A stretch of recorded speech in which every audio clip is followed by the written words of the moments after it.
There are arguments for and against every development, but here in Northern Ireland, the planning system itself is starting to generate controversy.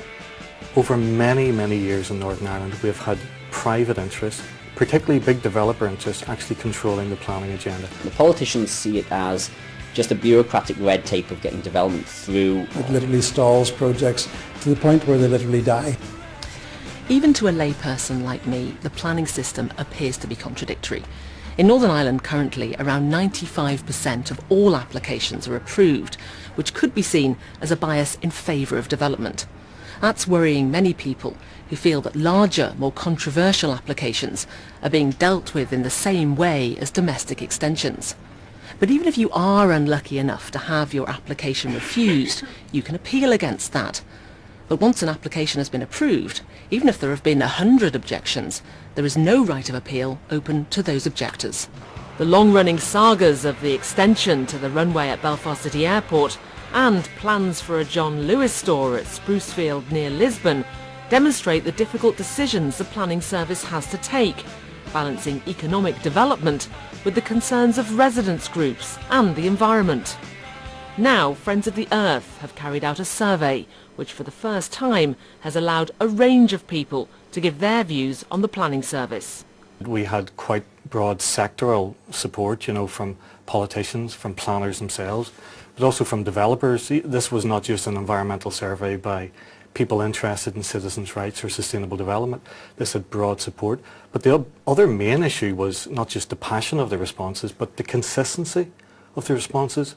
In other words, developers, planners themselves and politicians are very much saying the same thing, and that is that we have a crisis of trust and a crisis of confidence within the planning system.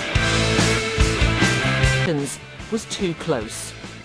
Those who deal with the planning service on a daily basis have some sympathy, but say the system is so slow it desperately needs reform.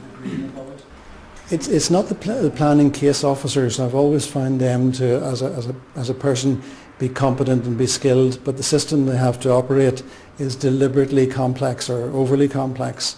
We did an identical building in Uri and the same building in Wales. Both started at the same time. The planning process submitted within a week. The one in Wales, we had the result in 7.5 weeks, no hesitation. The one in Uri, half a year later, we were still waiting. The client gave up, went to Wales. The jobs went to Wales. Dr. Geraint Ellis from Queen's University has long studied the planning system here. He drew up the survey. But what comes out quite clearly is it's actually the elected politicians that are least critical of the planning system. In fact, you find developers and planners themselves being more critical of the planning system than the elected representatives. But alongside analysing the survey results, he's also been studying the attitudes of politicians to planning.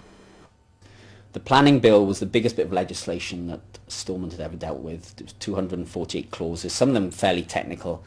And actually, if you look at Hansard, some of the MLAs, they're partly exasperated by the time they had to scrutinise it. There was a very low level of sort of evidence given to actually make a sound decision. And actually, some of the politicians just show that they clearly don't understand, and quite open about this. They were confused by the whole legislation. There are many who see development as the way out of the economic crisis.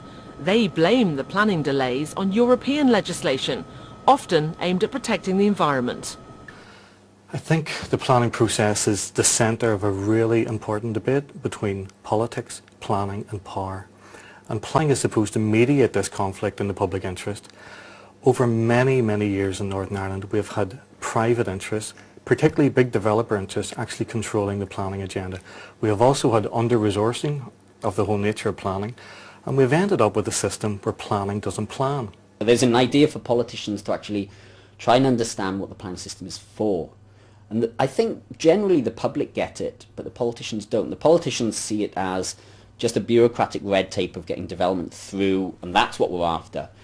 While most of the public see it as a way of, in the long term, securing good quality of life, securing affordable housing, public transport, open spaces, and it's those end outcomes that people see. I would take a look at how the other models work, because in Northern Ireland, we sit here between Scotland, England, Wales and Ireland. We have the worst one, I'm convinced.